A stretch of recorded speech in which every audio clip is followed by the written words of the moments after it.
34 Wormwold Way, Heathergreen. Thank you. Dear Vera, thank you for your thank you letter of the 9. Yes, it was a lovely day. I had a postcard from Leslie and Keith this morning from Lanzarote. Food superb, weather glorious, gorgeous hotel. It was kind of you to write a thank you note. So few people bother now. You'd be surprised that out of 100 guests and 35 others who were posted cake, how many just don't seem to think. I did very much enjoy your company at the reception.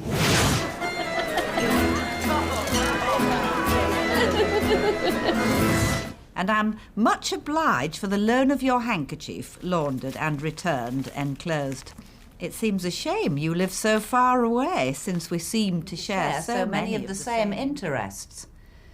Perhaps we can become pen pals instead. Must close, as Sydney is howling for his tea. The house seems so empty now. I'm glad of his company, so I'm afraid I'm spoiling him just a bit. The secret of my taramasalata dip is that I mix the roe with cottage cheese and perhaps just a few breadcrumbs so that it's not too oily. Always proves popular at parties. Kind regards, Irene Spencer. The Gables, Little Potterton. Dear Irene. Thank you so much for your thank you note, thanking me for my thank you letter. I quite agree that not enough people bother these days. And courtesy costs nothing, I always say. Well, unless you count the stamp. Isn't it an awful price? I felt quite down when I returned home. I do love an occasion. Now that my children are both so far away, I don't get them often. In fact, I think the last was Gerald's funeral. Still, I mustn't complain. You will miss Leslie at first. She's a lovely girl and looked quite magical in her wedding gown. Ivory taffeta's always been a favourite of mine. I was so glad when Princess Diana decided on it all those tragic years ago. Still, Keith seems a pleasant chap. I tried your taramasalata dip on the vicar's wife. She said she'd never tasted anything like it. Well, exchange is no robbery, so here's one of my standbys. Crumble a packet of digestive biscuits into a pan of bittersweet chocolate and butter and mix well. Turn out into a flat pie dish. And press well down.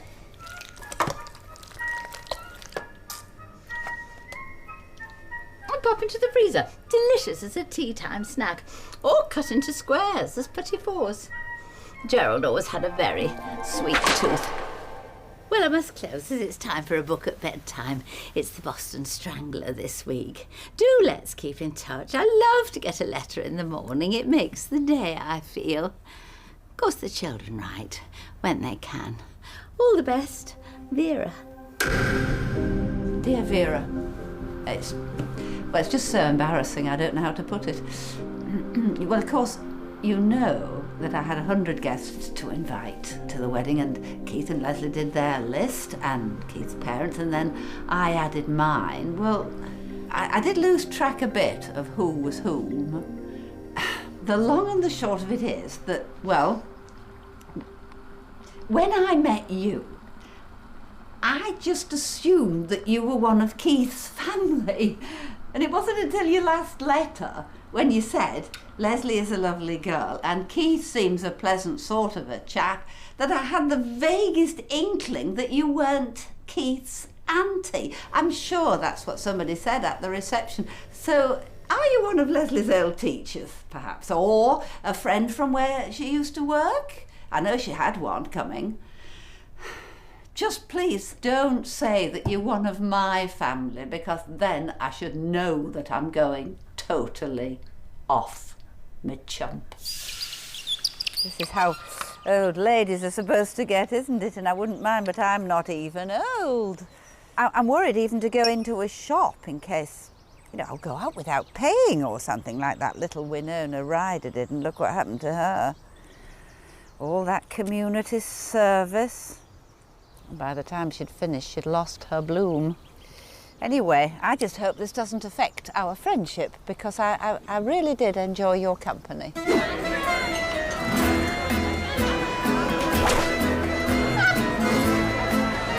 Certainly not danced a tango like that in years.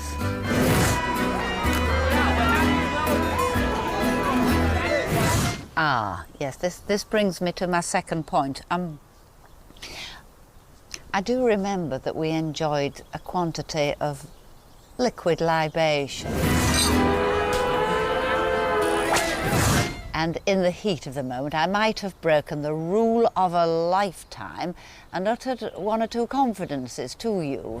Now, I shan't say what they were, in case I didn't, but there's a couple of small things of a personal nature that I would rather not tell the world and his wife, if you know what I mean. And if I did happen to tell you them, then just please forget them. Would you? Sincerest good wishes, Irene. P.S. Because of my anxiety, I haven't yet made up the recipe that you sent me, but it sounds delicious. My dear Irene, I'm sorry to have been a while in answering your letter. The postman, silly fool, unfortunately delivered it to the wrong Gables, the one in Great Potterton, and Mrs. Wavertree was 2 days bringing it round. She finds it hard to get out with her knee. And then she delivered it when I was out, and the dog hid it in a basket.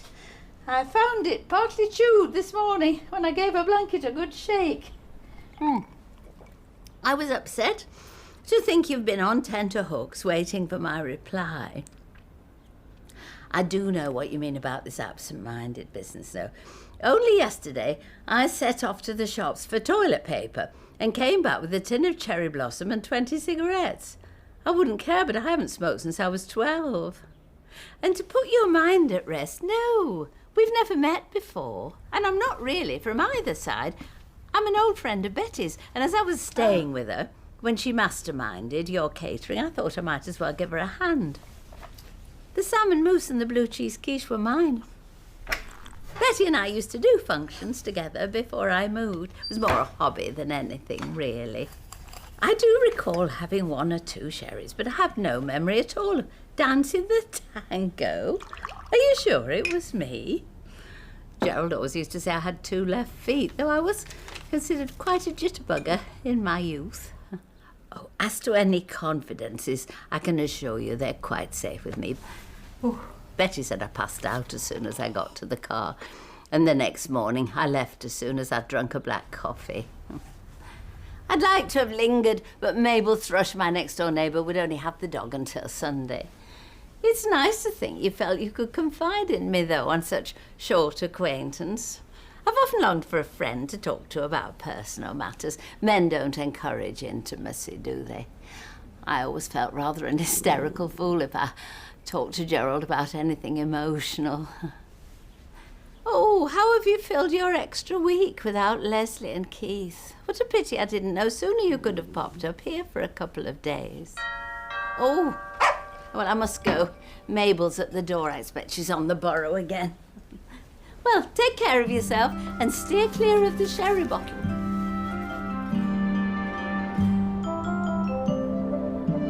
Dear Vera, thank you for your letter.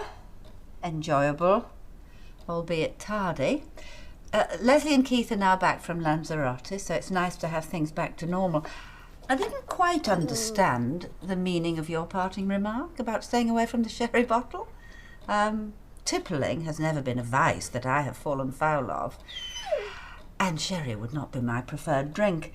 If you are gaining your impression from the wedding reception, well, I can assure you that that was the exception that proves the rule. And if a mother can't get tipsy at her only daughter's wedding, well, I don't know what the world is coming to. Thank you for your kind offer to stay with you, albeit retrospectively, but I should have had to refuse. I can't leave Sydney on his own.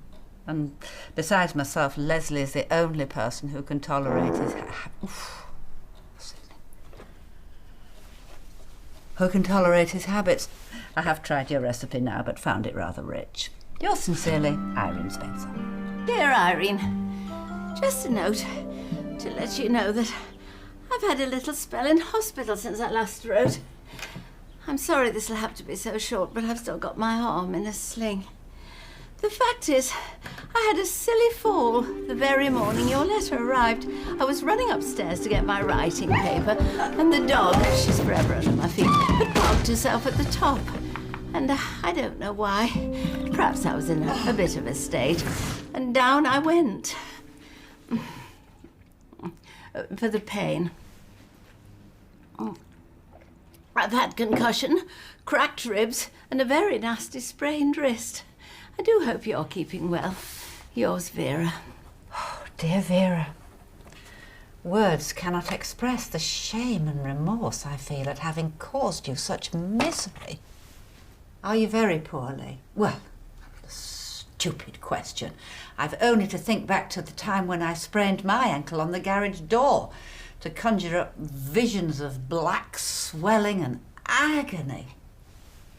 It's one of those swing up and over affairs, and Clive was anxious to watch the cricket, and he was hooting at me to make haste. Well, somehow my slacks must have got caught up in the mechanism, and when I threw the door upwards, I suddenly found myself hanging suspended upside down by one leg. The pain, when I came round, was excruciating. The doctor said I was lucky not to have had a compound fracture of the metatarsals.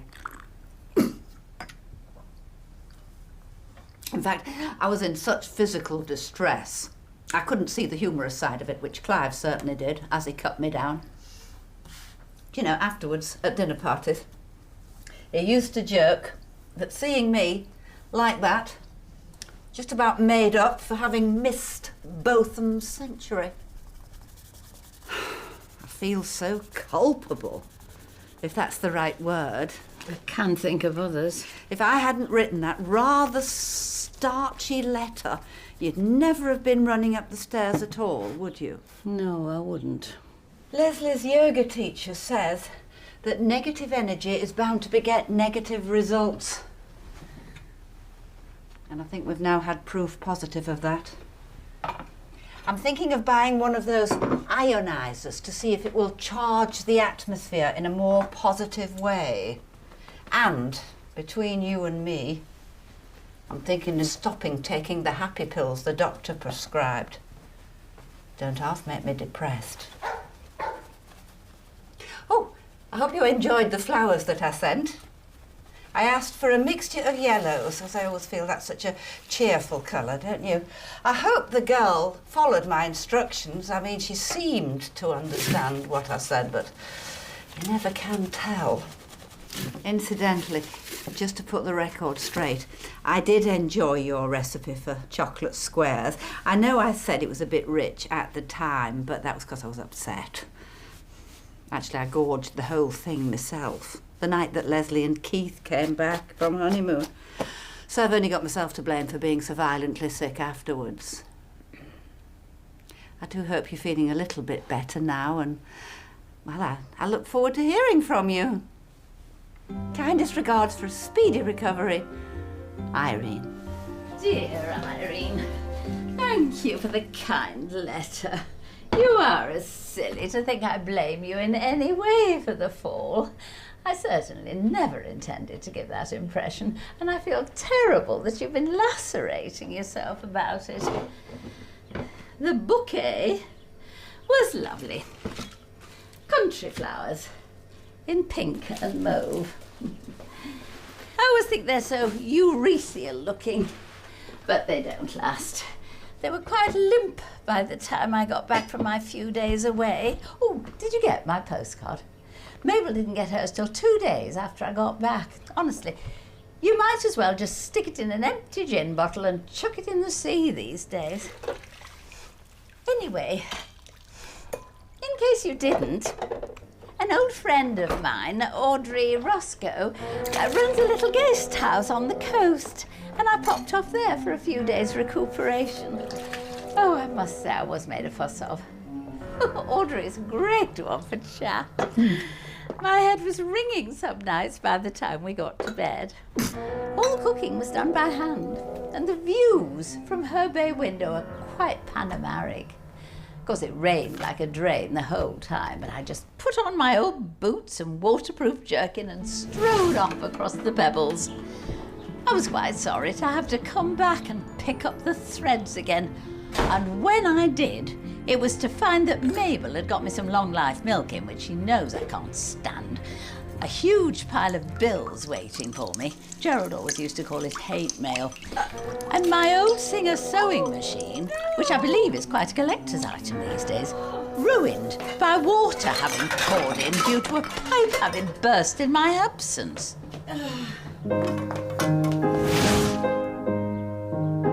Sometimes you wonder if it's worth it.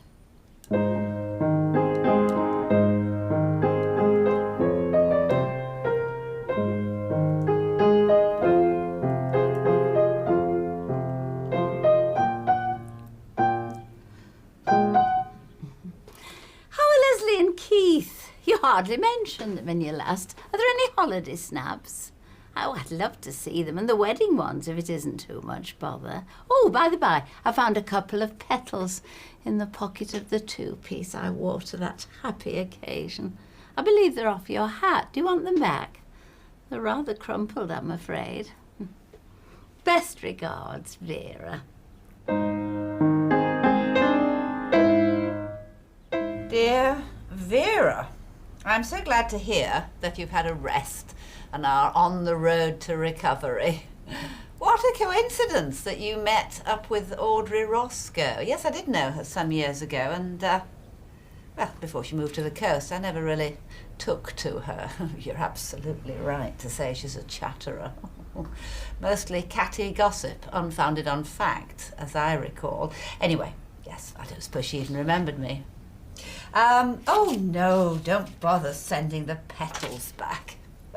I shall never use that hat again as a hat. No, I shall cut off the blooms, the remaining ones, and make it into the central theme of my Yuletide table decorations. I think it'd be nice to remember the wedding at Christmas. I think by that time Leslie will be ready for a little home cooking. I've hardly seen them, you know, since they got back from honeymoon. No. Well, so busy settling in, and she doesn't want my help. Well, she wants to do everything for herself. I'm sure I was just the same when I was first married, until I learnt that a girl's best friend is her mother. Unfortunately, my own mother passed away shortly after I'd learned to appreciate that, which is a tragedy I've bitterly regretted ever since. Oh, dear. Anyway, cheerio for now. I must get on. I've got to pop into the village and do one or two essentials, and I shall go into that florist while I'm there and give her a piece of my mind, honestly. Oh, it's not the first time she's got my order wrong. Dear Irene, having a few blowy days down by the sea. Hobbled as far as the front for this postcard, but I'm all done in after a few yards. Could hardly make it to the ladies' conveniences. Now I know how the dog feels. Audrey has just tucked me up with Jack the Ripper and a steaming hot mug of Bovril. Best wishes, Vera. The postman's just delivered your postcard. Oh, what a shame you've had such dreadful weather. I've never really cared much for that part of the country. It's flat, isn't it, and insipid. Still, a change is as good as a rest, I always say. So, you take care now and don't overdo things. Kind regards, Irene. Dear Irene, I've been so busy since I got back. What with the garden, the lawn is full of moss, and the bottling season, that it's a pleasure to have only to sit down and write a letter. Oh. I'm looking out onto a glorious sunset, one of the best features of a picture window, and a blue haze of smoke I thought at first the house was on fire, but then I realised next door's compost heap had spontaneously combusted. We've had words. I've been jamming and pickling like a lunatic. I'm hoping my daughter Karen will come for Christmas and then she can take some back. Actually, I'm a bit worried about her. She's gone very faddy with her food. She won't eat meat. And she goes berserk with chemical additives. I hope she doesn't count pectin, or I'll have to take the lot to the bring and buy. Of course, my son, Howard, never cares what he eats, just like a man. So he's easy to please. Well, I must close now, as Mabel Thrush has been rather poorly, and the vicar's going to pop in there this afternoon. She got in an awful fluster about him seeing the state of the place. She's a bit of a fanatic with a hoover, so I had to polish all her brass and make an Arctic roll for tea. Yours exhaustedly, Vera. Oh, P.S. Fancy you knowing Audrey. She did mention you, as a matter of fact, but I always take everything she says with a pinch of salt.